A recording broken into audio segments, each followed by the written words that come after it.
I'm going to introduce you, and then Robert's going to sing an entry song. Okay. All right, you guys are live. Hi there. I'm Linda Van Hart, Visual Arts Coordinator for Common Ground on the Hill. We are concluding week one with a very special presentation. Dr. Robert Pullen and Sakim.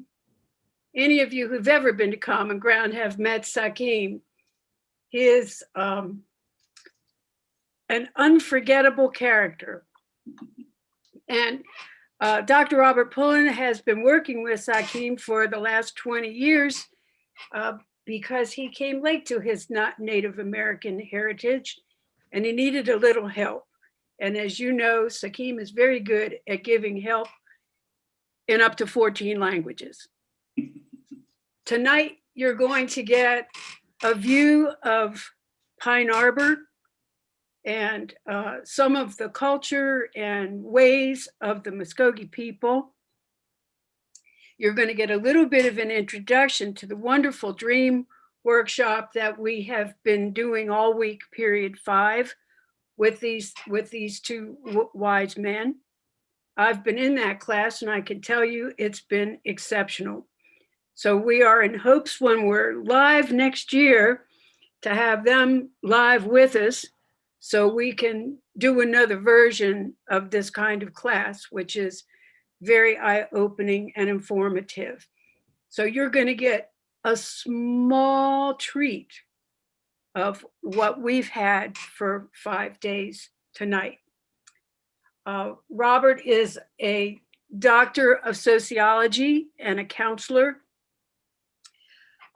He is obviously a teacher and a fine one.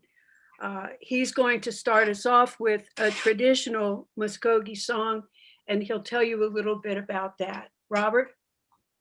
Thank you, Linda. The men in Muskogee community during ceremonies dance what's called a feather dance. Carry cane poles with feathers on the end, and we sing songs to honor the birds and to recognize the birds' role of carrying messages between us as humans and creator. And so this is one of the feather dance songs. And you know, our goal tonight is to give you a brief glimpse of the way Muskogee people look at the world and live their lives as Muskogee people. And so here's a song to start us off, one of the feather dance songs. Way hey hi on hey, way hey hi on hey, way hey hi on hey, way hey, way hey hi on hey, way hey hi on hey, way hey hi on hey, way hey. And this would go on for some times as the men stand in circles and shuffle their feet and dance and have a good time. So welcome to our view of the Muskogee world. We want to share with you how we think about things. Sakim's voice is challenged due to some treatments that he's taking. He'll talk as much as he can because this is really his show, and I'm here to fill in when his voice gives out. He would have sung that song. He, of course, taught that song to me. Sakim, would you like to say anything before we go to the PowerPoint and show Pine Arbor? Let's go to the PowerPoint. I'm still recovering from taking all those pills a few minutes ago. Okay. And Sakim, as we go along, you jump in and make comments as you can. Okay. Our class this week was about dreams, but that was really just an excuse to talk about the Muskogee way and Muskogee life in general. In this PowerPoint, I'm going to show you some images. I think maybe 15 or 20 images of the place, the people, some of the important ceremonial objects, and Sakim and I will use those photos as a way to give you the Muskogee perspective on dreams and other phenomena of the soul. We'll start with the place. Ann Arbor Tribal Town at the center has a set of 4 arbors. You can see parts of each of them here. They're topped by fresh willow every time we have a ceremony. We sit under them in the shade. And in the center is the fire. Now, the fire represents Creator's presence with us. The design that you see scratched into the earth is ordinarily placed on the top of the mound and outlined in tobacco. But we made this one big for teaching purposes so we could see it. It summarizes the Muskogee way of life. You see the four quarters. If you're familiar with the idea of the Native American medicine wheel, it's that same idea, except for us, the medicine wheel is the whole, our whole ceremonial space, our whole gathering space. The 4 cardinal directions, east, south, that's east, south, north, west, are the solid, steady points of the cosmos to hold everything steady. The ordinal directions in the corners, southeast and northwest, etc., are the moving forces. And so you see the spirals there. The spiral is a very important symbol for Muskogee people because it represents how power moves. Power moves in a spiral. And we have our ceremonies, our songs, our dances for the purpose of accessing the power in the universe, the power of Creator, our own power, the power of ceremonies that are always moving. And our goal is to step in and move with that power. The grounds helps us to do that. Our songs, our ceremonies, our ceremonial artifacts. Sakim, do you want to say something about that before we move on? Well, the spiral is a verb of nature. Everything. Fibonacci understood that. He came up with some math to explain it, but the spiral is a verb of nature. The verb of creation. Right. The best example I know of that is plants that grow, that have tendrils. If you've ever seen a stop motion or slow motion view of plants, when the tendrils, they move in a spiral looking for something to latch onto, and then when they find something, they grow in a spiral around that. In the springtime, when we decorate the grounds, we honor these spirals of the plants that are moving. The winds move in a spiral. We move through our own lives in a spiral. Everything is spiraling. All right, here's the fire sitting on the mound in the place of honor in the center. When we're preparing for our ceremonies, we hope that Creator will join us. And so we prepare the seat for Creator in the center. There are 4 logs specially selected, given to us, daughters of the forest from the forest. The fire is kindled there in the center. You can see tobacco has been placed underneath the logs. And the fire connects us to the sun, and the fire also connects us to Creator. And we are very careful to feed the fire, to pay attention to the fire, to honor the fire, because in doing that, we're drawn into focus and drawn into a mode of thinking that allows us to benefit from the power of one above, of funga, one above. Sakim, you want to say something about the fire?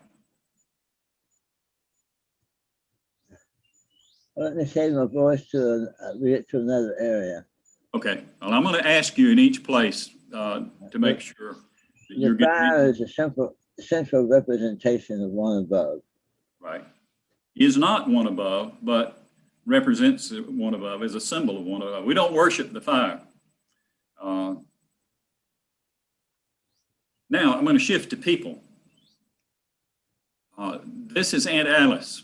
This is Sakim's Aunt Alice. I have not met Aunt Alice in the living realm, but I have met her in dreams and in the ceremonial realm of the spirit, because she's still, even though she's moved on to her campfire of her family in the upper world around the star that belongs to her and to her family, she still shows up for ceremonies now and then. And I was very honored when she came in a dream to me during some of my training to teach me about the plant that we call ijomahi, big deer, or deer potato. It is called blazing star, or liatris in the Western world. And she came in a dream and taught me about that, showed me what it was, and introduced me to that plant and to its use. Sakim, you want to say something about Aunt Alice or the? Well, she was a very formidable, knowledgeable woman, and I have a copy of a portrait of her painted by a famous artist that I sometimes put up at Christmas time. I'll try to put it up later on for everybody to see. Okay, thank you. All right, let's move on to some other people. Now, here I am in some of my ceremonial dress. I posted a picture of me because I was the only person I could get permission from to post.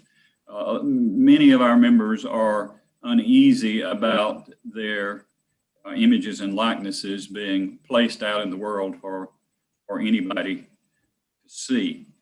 But I wanted you to see someone in ceremonial dress. Everything. I don't have a long coat on there. I'm wearing my long coat. Sakim's wearing his long coat, and some of my beads and ornaments. And I have my medicine pouch going across there. The ornaments are important because our souls need to be delighted and pleased and happy, and it makes our souls happy when we dress up in our finest. It's also a way that we honor one above by, well, it's like the old Southern custom. I guess everybody does this one way or another, dressing up for church, putting on your best. And so we dress up, dress out. It makes our souls happy, and it makes Ofunga, it makes Creator happy. Anything there, Sakim? Well, one comment. Okay. They made me dress up, and it's 92 degrees out here. Yes. Yeah, those long coats are rough in summer ceremonies, but you just have to sweat and be happy. Yes, sir. I'm trying to tell somebody by text how to get into the gallery talking. I don't think I did it right. Oh, well, if they don't make it for the live performance, it will be archived and they can get it later. It's the Maxey family. Oh, well, wonderful. I'll email Rosemary. That's great. Truman. But Oh. email Rosemary anyway. Let me see if That'll work. That'll work. While you're working on that, here you have a view of the East Arbor. We can do this because the women are all facing east. We don't see their faces, and they're getting ready for the ribbon dance. The ribbon dance is one of the major women's dances that we do at a busk, and it's the dance where they bring the power down from Creator. They are co-creators, closest to Creator, much more so than men, much more filled with power. They'll do this dance, and in the process of bringing down the power, they will cleanse the grounds and prepare for our ceremonies for the entire busk. Sakim? You're doing good. Okay, carry on. All right. All right, here's the men. Also looking away, not because we were anticipating showing these slides, but because we wanted everybody to be able to see the coats, the beautiful long coats. Much prettier if you have this view instead of having to look at all of us ugly old men.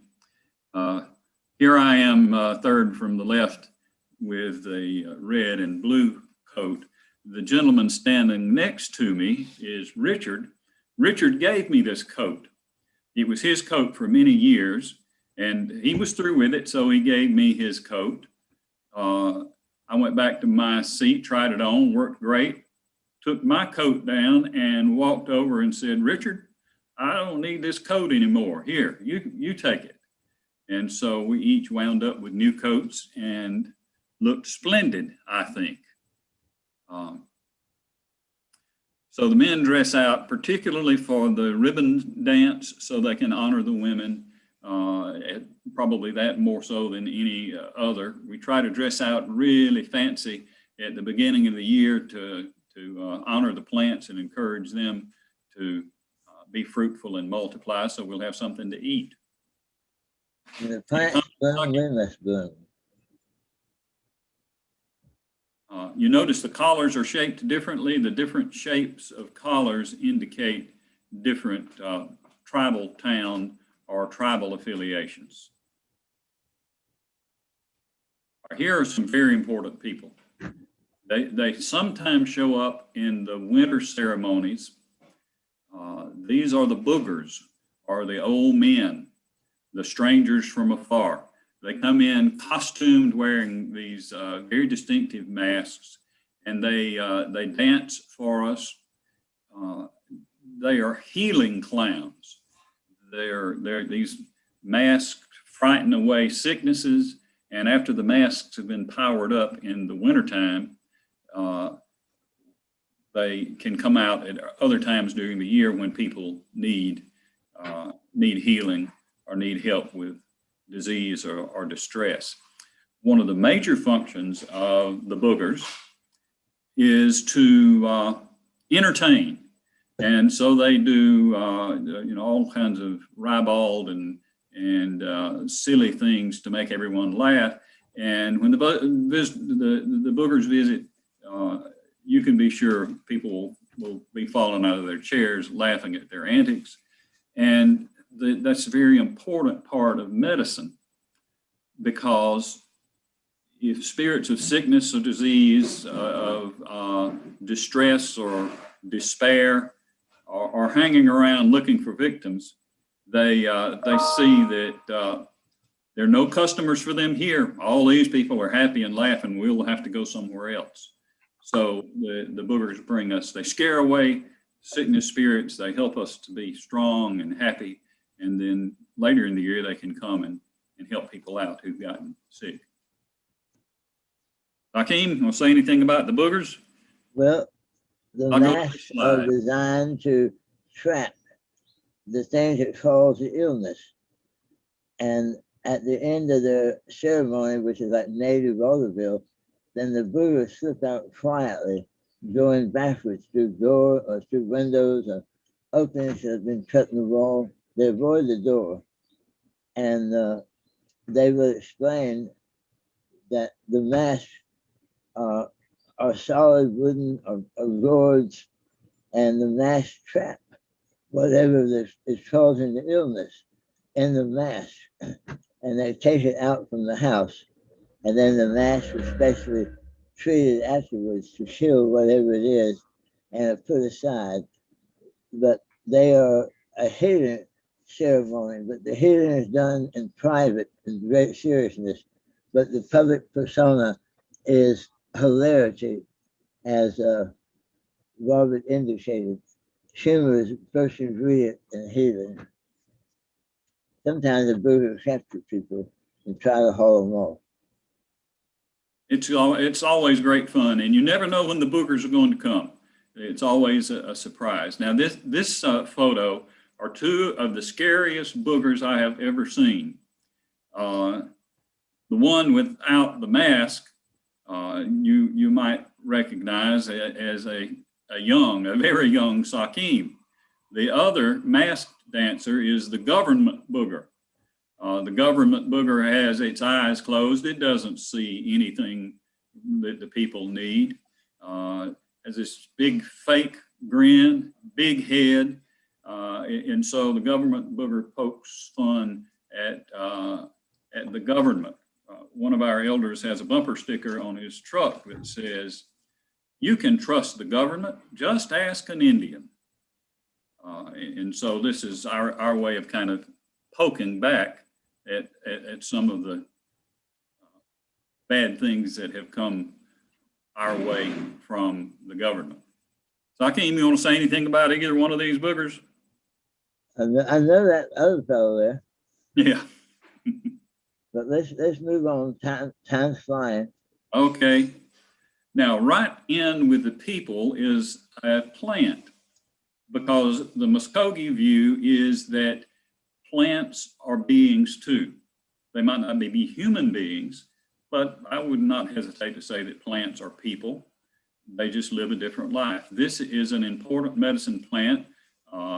Button snake root. Snake root is one of the common names for it. In Muskogee language, we call it basa, and it's used to make an important medicine that we use during our busk celebrations. Sakim, you want to say anything about basa? Well, the biological persons are interested in botany can look it up as Euphorbia eurengium. Right. Eurengium is the species, or you can look up button snake root. It's a root, so it brings us power up from the other world to help us hold our harmony and balance where we live in the middle world. Here are 3 pots of medicine. The one on the left is red root, another root medicine. And this is the basa, the snake root, that's been pounded and infused in the water. And they've been placed where the sun can shine on them and they can power up, and then we'll use them later in our ceremony. It might be interesting for people to know that that's the one of the ingredients in old-fashioned Coca-Cola. Well, that's not that medicine. I'll show you that medicine in a minute. Oh, okay. I think yeah, next slide.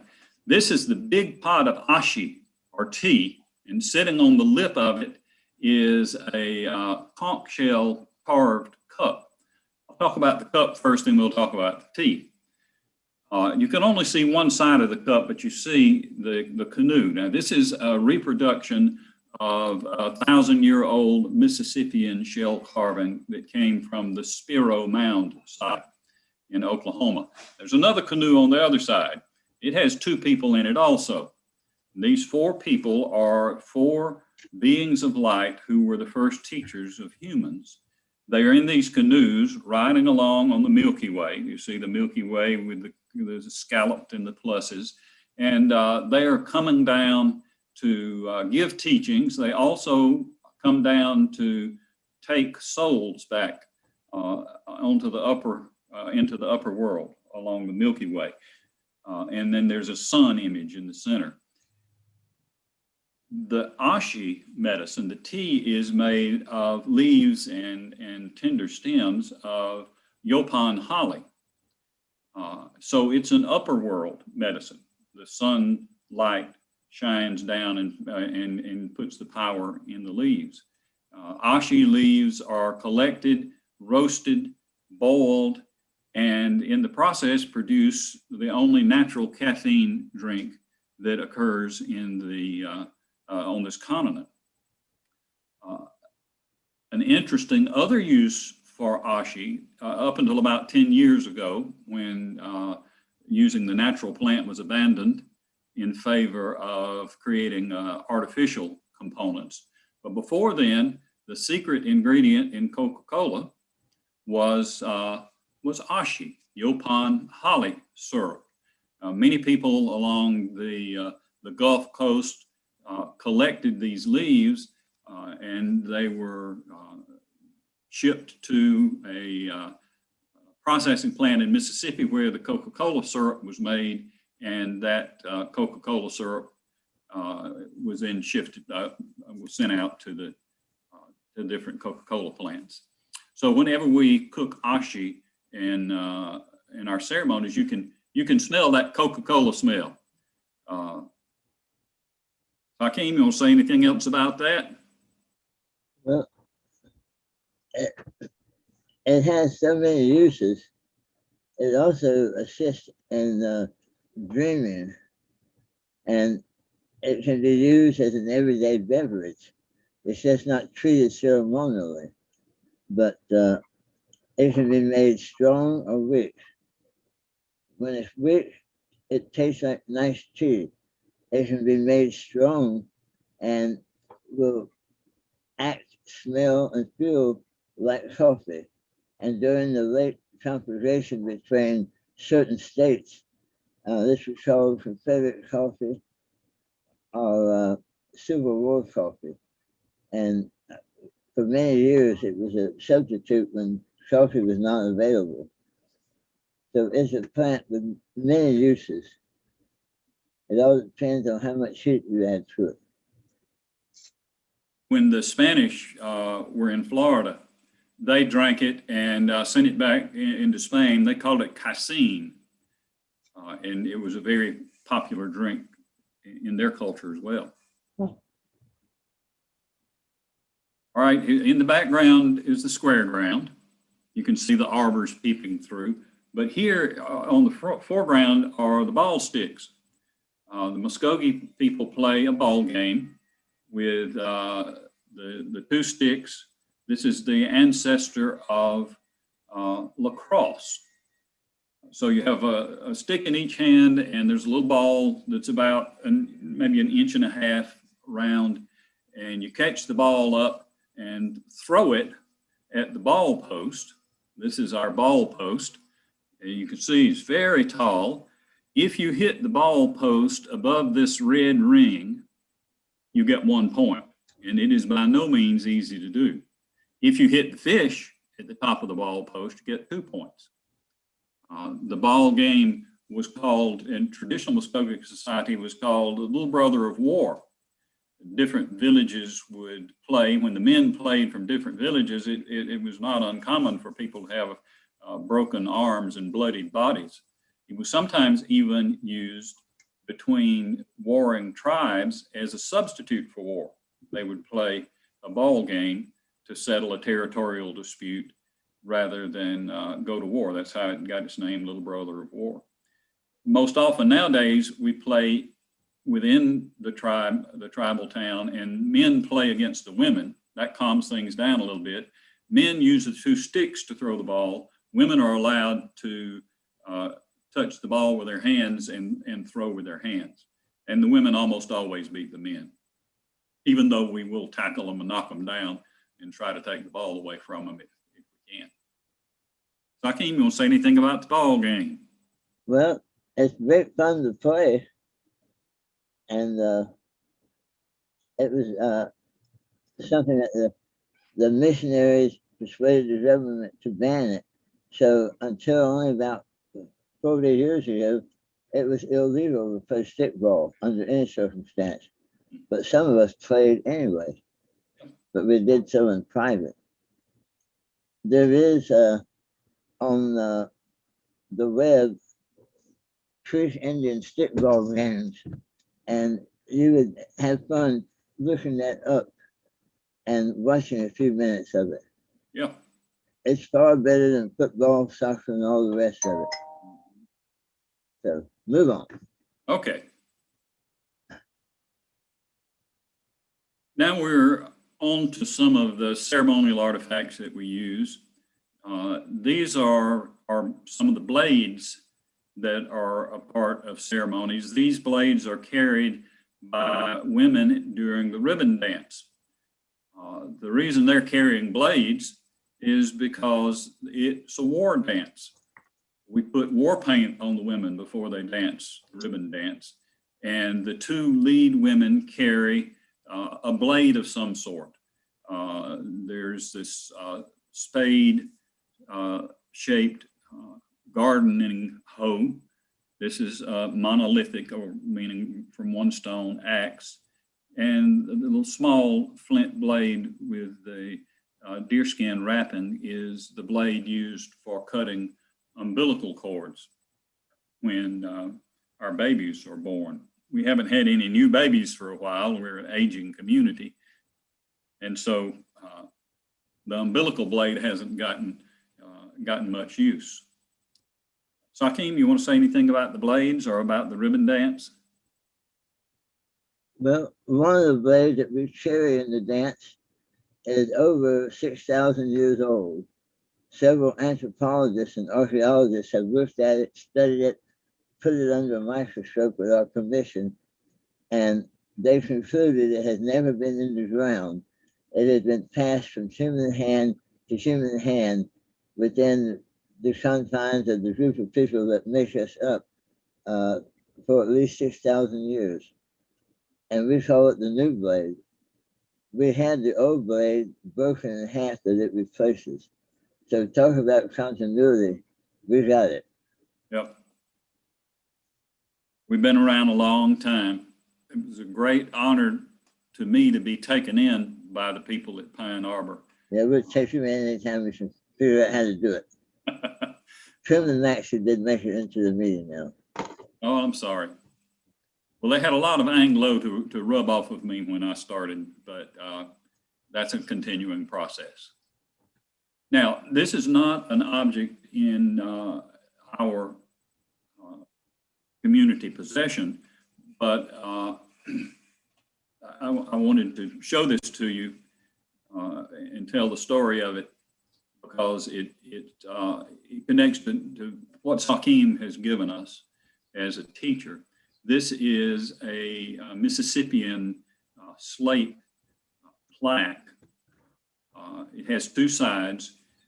I have used white to highlight the etchings on it because they're hard to see otherwise. But you can look behind some of my squiggles and see that they're there.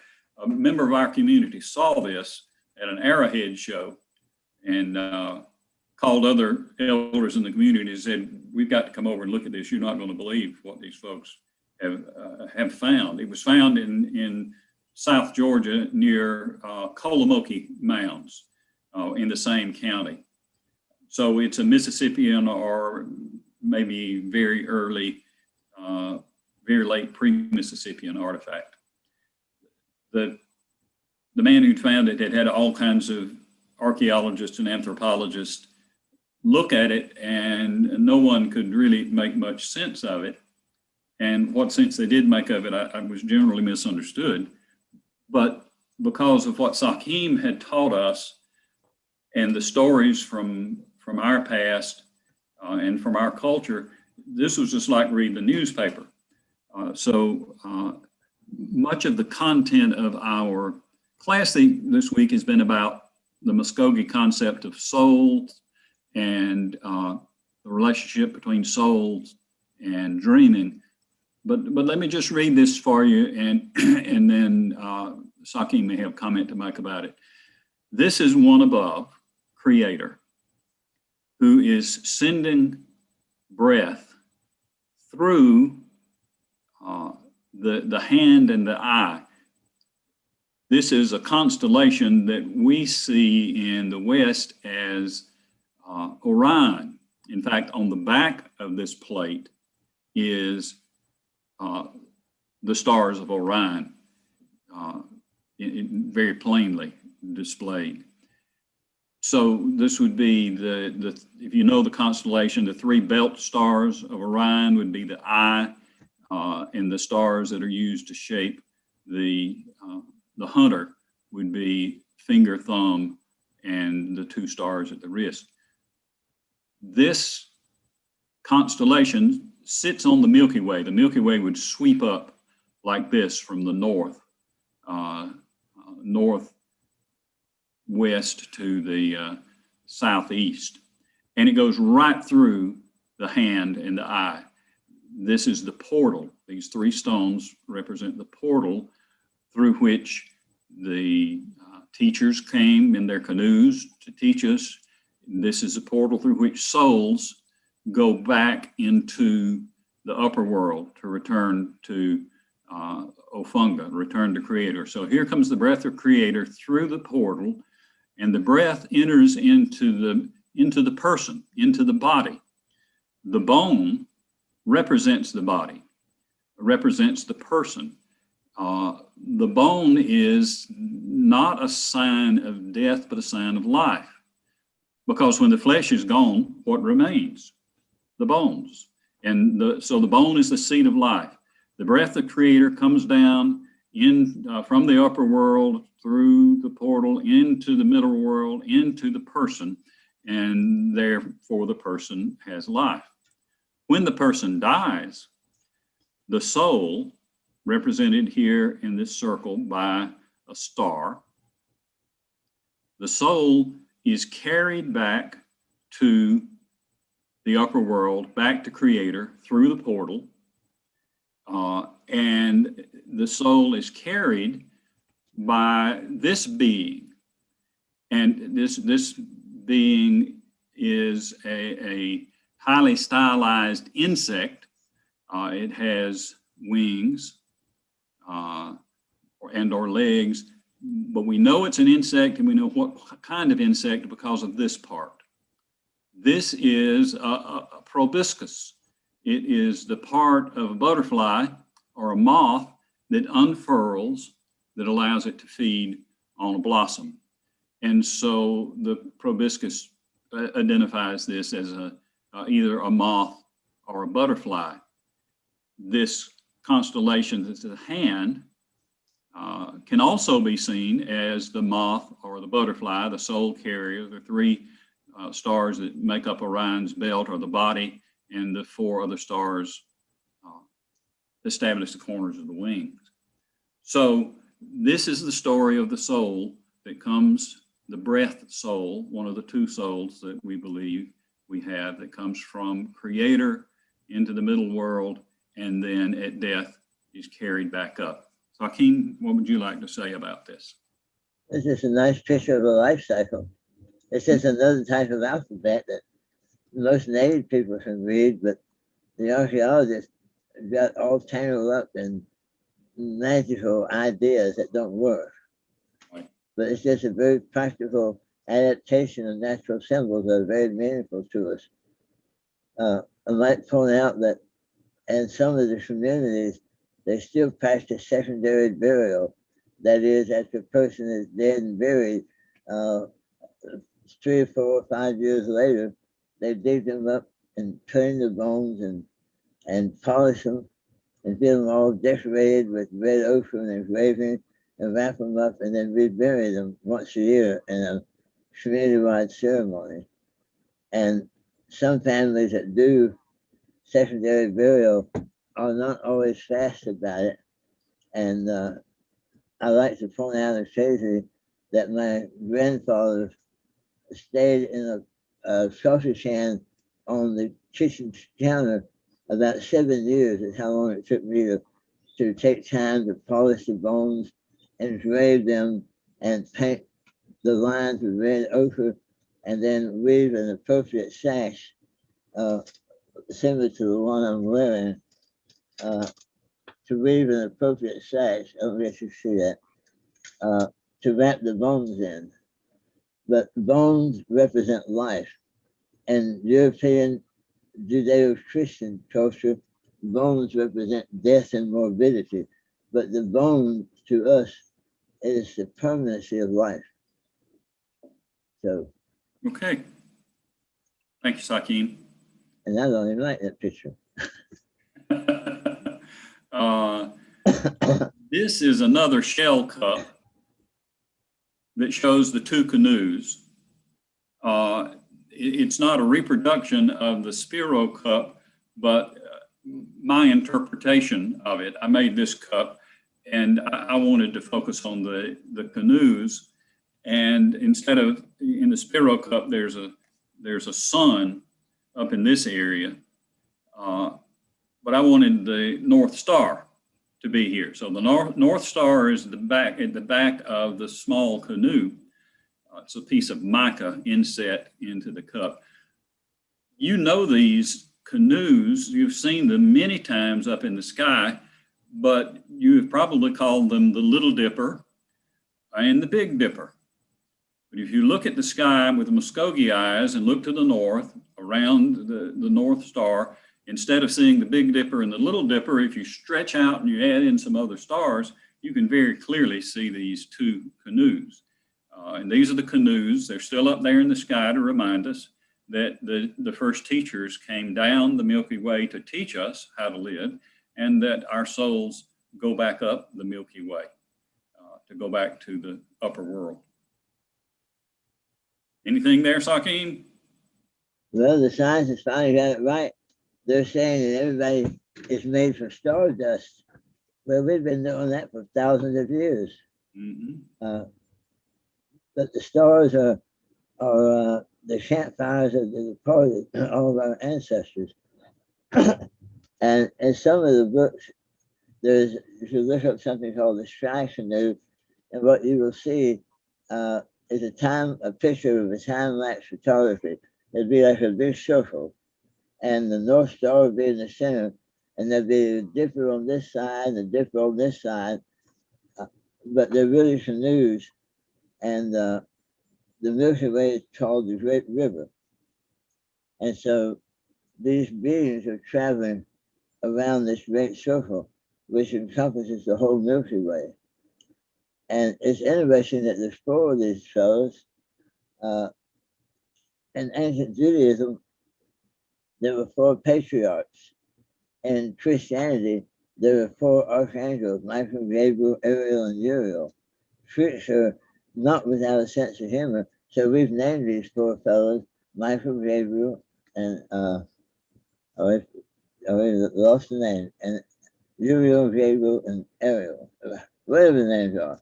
So the missionaries thought that was really bad taste at first, and then they realized that that's a teaching tool, and so they've been trying to use that to convert all the traditional freaks into their particular form of whatever church they represent. Well, I think we'll stop here. This is a good place to stop and talk about the dream element of the course. And then we'll end up with Sakim having the last words. And if he has the breath fart, he's going to play the flute for us. If not, I'll help out with another song. But this has kind of been the structure of our class through the week. We would tell stories and talk about culture and examine the elements of culture that had relevance for dreams. And then in the last part of the class, we would look at dreams and how to understand them. In the Muskogee culture, you can have two kinds of dreams: internal dreams and external dreams. The external dreams are not quite as interesting. They're the dreams that come out of life experience that's left over. They come to bring new knowledge or warnings, or shuffle things around from your life experience and teach you or help you to process things. More interesting are the internal dreams. They come from within, either through the breath soul, the soul that lives in the top of your body and travels at night when you sleep. Many of your dreams are the adventures of that breath soul that's out wandering around in the middle world or upper world or other world. Or the dreams, these internal dreams may come from the adventures of or the input of the embedded soul, the body soul that lives down in your guts. And so the breath soul travels around and has dreams and experiences, out-of-body travel. The embedded soul doesn't move around as much. It's a little, sticks a little tighter and doesn't generally leave the body until death. The embedded soul may stay as long as 4 days after a person dies. An exception to this would be a shaman who has learned out-of-body travel techniques and might be able to get out of the body with the embedded soul without being in serious trouble. But the breath soul, the light soul that travels either in out-of-body experiences or at nighttime when we dream is a little more loosely connected. The breath soul enters the body when the baby is born and takes the first breath, and it leaves the body when at death the last breath is expelled. Now, the purpose of all of this dreaming, and for that matter, the purpose of our ceremonies and our medicine and healing, is to bring harmony and balance to the worlds, to the three worlds. We live in the middle world, the world of our life experience. Beneath us is the other world. We choose not to say underworld because underworld has too many negative associations, and the underworld is not inherently negative. And the upper world, the world of the heavens, and the upper world, again, is not necessarily entirely positive, but the upper world is more about order and patterning, and we need that in our life, so we tend to concentrate more on it. The other world is more about chaos and creativity, and we need chaos and creativity as well. But as Sakim says, the chaos will generally take care of itself, and so we don't have to focus so much on it. So in dreams or in medicine, in ceremonies, in our own personal life choices and behaviors, we try to hold the upper world and the other world in balance. The upper world and the other world do not directly impact each other, but through us and other beings in the middle world, these worlds seek a harmony or a balance. So we can use our dreams, the information that comes to us in our dreams, to help our own personal life balance, to bring balance and wholeness to our communities or even to the larger collective. Dreams can change the world. In most indigenous societies, there are people who have gifts and abilities and special training in helping people understand their dreams. We have people in our society who, counselors or psychoanalysts who do the same thing. But most of us don't have access to those who help us with dreams. So we can always try to understand our dreams ourselves. And there are ways to do that. We focused in our class on how to understand, unfold, get into dialogue with your own dreams, and have a better way of understanding what they mean. It's not dream interpretation. We're not interpreting dreams. We're just paying attention to dreams and opening dreams up, talking to dreams and trying to see what they might have to say to us. And the central approach that we've used to do that this week is to identify images within a dream and then to make associations to the meanings of the dreams. The symbols of the dream can be understood by looking at your own symbolic internal language and see what is that dream trying to say to you that it has symbolized in a specific image or person or action or emotion in the dream. And so each day we spent some time unpacking dreams.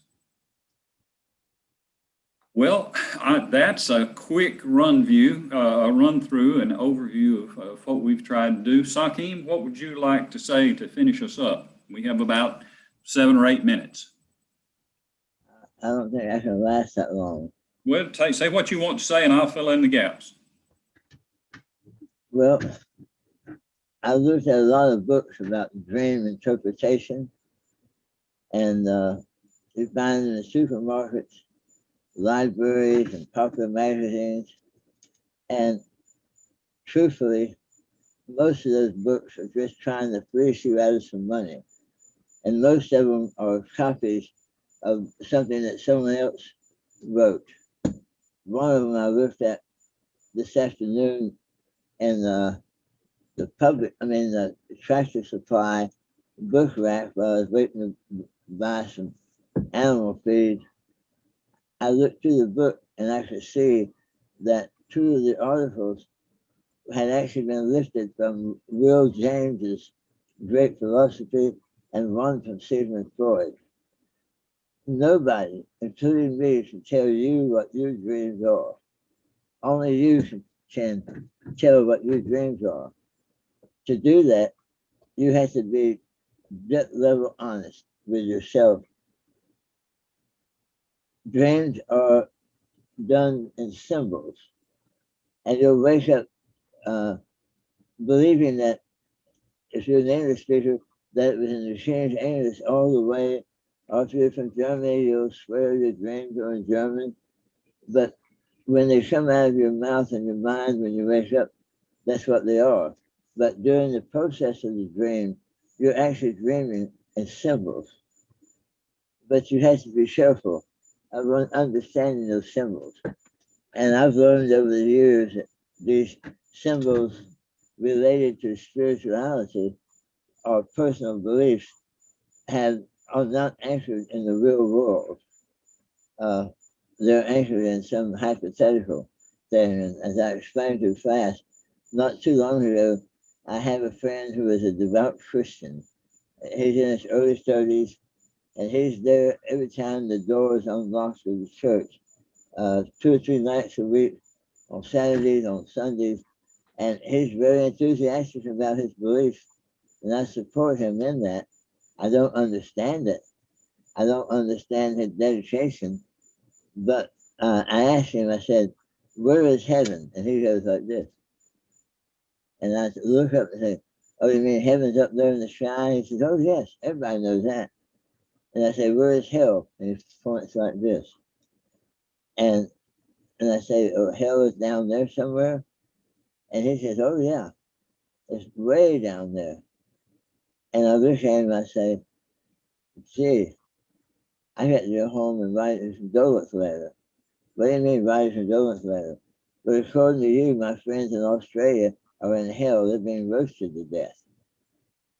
See, this guy is a scientist who works at FSU, but his spirituality is totally unrelated to the reality of life. What's really funny is he works in the high magnetic lab, where they do a lot of space work. One of the guys that he works with is Norman Thagard, who's one of the guys that went to outer space in the beginning. And so what you have to do is be careful with your icons and your symbols. And as you explore those symbols, then you'd be amazed at how bright you actually are. You probably are much more brilliant than you think so. And symbols have their meaning changed over time. And symbols have different meaning in different cultures. Like people used to look at me, we'd pass a pawn shop. There was one in Westminster that had the obligatory 3 balls hanging down, and it was a pawn shop run by a Jewish family. 2-minute warning, Sakim. Okay. The guy I was with said, oh yeah, that shows that's a Jewish family, a pawn shop. And then he made some racist remark about, well, they won't pay much for what you got, and they'll charge you twice as much for what it's worth. And I said, well, why do you say that? He said, well, look at the 3 money bags hanging up. And I lost a friend over this, a common ground friend. I looked at him and said, Eric, you are a stupid SOB. You don't know your own history. You don't know your own culture. Those 3 bags represent Nicholas of Persia. Nicholas of Smyrna, the bishop who secretly rode his horse at night through the streets of Smyrna, and he tossed a bag of coins in the window of a poor man's house so that his 3 daughters would have a dowry so they could get married. I said, that's all those 3 bags represent. And here you are perpetuating trash. So you gotta be careful. Your symbols get mixed up, they change. But if you will explore the deep meaning of symbols, I guarantee you, you look in the mirror the next day and you look at yourself, you can put your hands up like this and say, damn nation, I'm one brilliant guy. Because the symbols, if you need help with symbols, talk to an artist. They're the best people in the English-speaking world because they deal with symbols all the time. Sometimes the symbols look like trees. And sometimes the trees look like something that even Picasso wouldn't know how to paint. So my voice is done in. I'm tired. Sakim, do you think you could play the flute? I don't know. I'll try. Well, if you can play the flute, play us a Okay. tune and take us out, and then Linda will close out the meeting. Would you like to stop sharing your screen? Yes, let's do that.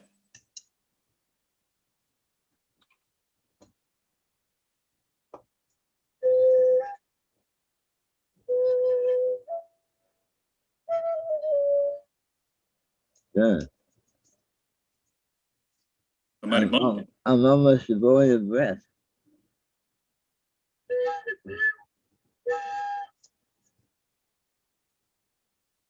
One more attempt and I have to quit.